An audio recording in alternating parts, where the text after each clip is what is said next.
English basic গ্রামারের প্রথম ক্লাসে আপনাদের সবাইকে স্বাগতম। তো আজকের ক্লাসে আমরা শিখব নাম্বার বা বচন। তো এই ভিডিওটি কিন্তু খুবই শর্ট হবে। সো আপনারা যদি এই ভিডিওটি সম্পূর্ণ দেখেন, স্কিপ না করে, অবশ্যই আপনার নাম্বার নিয়ে আর কোনো প্রশ্ন থাকবে না ইনশাআল্লাহ। তো আমি কিন্তু খুবই শর্টে আপনাদেরকে বুঝাই দিব, ঠিক আছে? সো আপনারা ইংলিশ বেসিক গ্রামার বা ইংলিশ গ্রামার করতে গেলে কিন্তু নাম্বার ছাড়া আপনারা কিন্তু কোনো গ্রামারই করতে পারবেন না। তো নাম্বারটা কিন্তু খুবই ইম্পর্টেন্ট। তো অবশ্যই আপনার নাম্বারটা শিখতে হবে। সো আমি আজকে আপনাদের কিন্তু এই নাম্বারটা শিখাই দেবো। সো ডিয়ার ভিউয়ার্স, নাম্বারকে কিন্তু আমরা দুইটা টাইপসে ভাগ করতে পারি। তো প্রথম টাইপ হচ্ছে নিউমেরিক্যাল এবং আরেকটা টাইপ হচ্ছে গ্রামাটিক্যাল, ঠিক আছে? গ্রামাটিক্যাল। সো আমরা যেহেতু বেসিক গ্রামার শিখছি, তো আমরা কিন্তু এই 2 নাম্বার অর্থাৎ গ্রামারটাই বেশি ফোকাস দিব এবং গ্রামারটাই ভালো করে শিখাবো, ঠিক আছে? সো যেহেতু নাম্বার কথাটা বলেই ফেলেছি, তো আপনাদেরকে খুবই সংক্ষেপে কিন্তু এই নিউমেরিক্যাল নাম্বারটারও ধারণা দিয়ে দিচ্ছি, ঠিক আছে?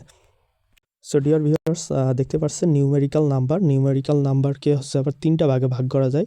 একটা হচ্ছে কার্ডিনাল নাম্বার, একটা হচ্ছে অর্ডিনাল নাম্বার, একটা হচ্ছে মাল্টিপ্লিকেটিভ নাম্বার, ঠিক আছে? সো কার্ডিনাল কোনগুলো? 1, 2, হ্যাঁ, এগুলো হচ্ছে কার্ডিনাল নাম্বার।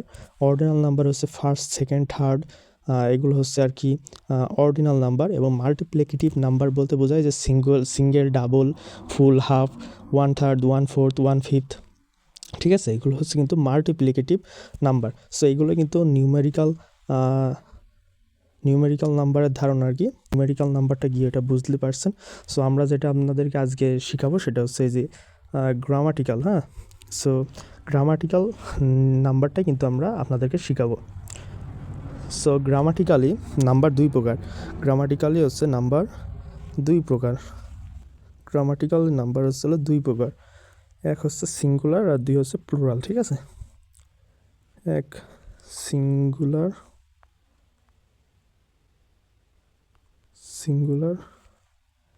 আর 2 হচ্ছে প্লুরাল।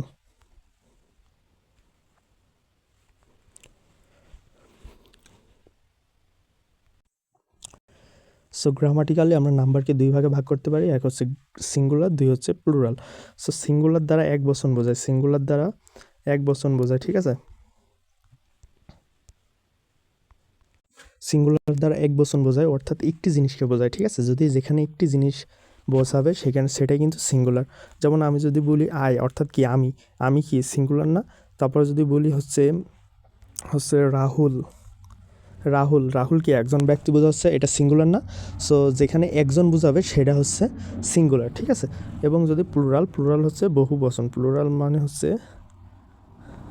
বহু বচন, ঠিক আছে? অর্থাৎ একের অধিক জিনিস বোঝালে সেটা কিন্তু প্লুরাল বা বহু বচন। কি বললাম? একের অধিক জিনিস বোঝালেই কিন্তু প্লুরাল বা বহু বচন। আমরা যদি বলি উই অর্থ আমরা, এটা কিন্তু বহু বচন।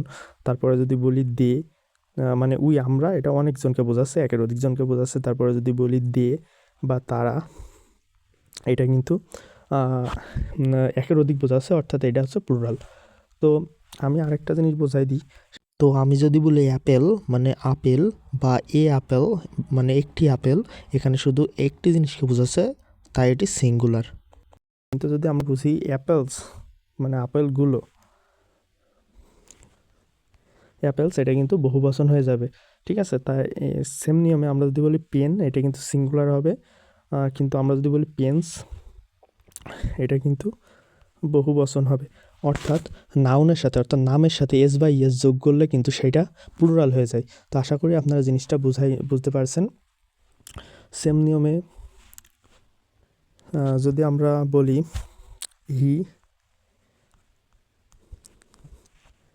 হি মানে কি সে কয়জনকে বোঝাচ্ছে? সে একজনকে বোঝাচ্ছে না, তাহলে এটা কি সিঙ্গুলার, ঠিক আছে? এটা কি সিঙ্গুলার, এটা হচ্ছে সিঙ্গুলার। এরকমভাবে সি, হ্যাঁ, তারপরে একজন বোঝালে আর কি সিঙ্গুলার হবে। যদি কোনো স্থানের নাম বোঝায়, যেমন ঢাকা, খুলনা, যদি বোঝায় ঢাকা, খুলনা, ঢাকা যদি শুধু ঢাকা বোঝায়, তাহলে একটি স্থানের নাম বলছে, এটা হচ্ছে সিঙ্গুলার। কিন্তু যদি বোঝায় ঢাকা অ্যান্ড খুলনা, তাহলে 2টা স্থানের নাম বোঝাবে, তাহলে সেটা প্লুরাল হবে। সো খুবই সংক্ষেপে যদি বলি আমি, হ্যাঁ, যদি একজনকে বোঝাই একজন বা একটি মানে একটা বোঝালে সেটা হচ্ছে সিঙ্গুলার, এবং একের অধিক বোঝালে সেটা হচ্ছে প্লুরাল। এটা হচ্ছে বাংলা কথা, ঠিক আছে? আমি আবারও বলছি, নাম্বার বা বচন, নাম্বার গ্রামাটিক্যাল নাম্বার দুই প্রকার, একটা হচ্ছে সিঙ্গুলার, একটা হচ্ছে প্লুরাল। সিঙ্গুলার নাম্বার কাকে বলে? যদি একটি জিনিসকে বা একটি ব্যক্তি বস্তুকে বোঝায় সেটা সিঙ্গুলার, একের অধিক ব্যক্তি বস্তুকে বোঝালে সেটা প্লুরাল। আশা করি আপনারা নাম্বার জিনিসটা বুঝতে পেরেছেন। তো ভিডিওটি ভালো লাগলে অবশ্যই একটি লাইক করবেন এবং কমেন্ট করবেন। অবশ্যই আমাদের এই চ্যানেলটি সাবস্ক্রাইব করে পাশে থাকা বেল আইকনটি অল প্রেস করে রাখবেন। তো ভিডিওটি সম্পূর্ণ দেখার জন্য আপনাদের সবাইকে অসংখ্য ধন্যবাদ।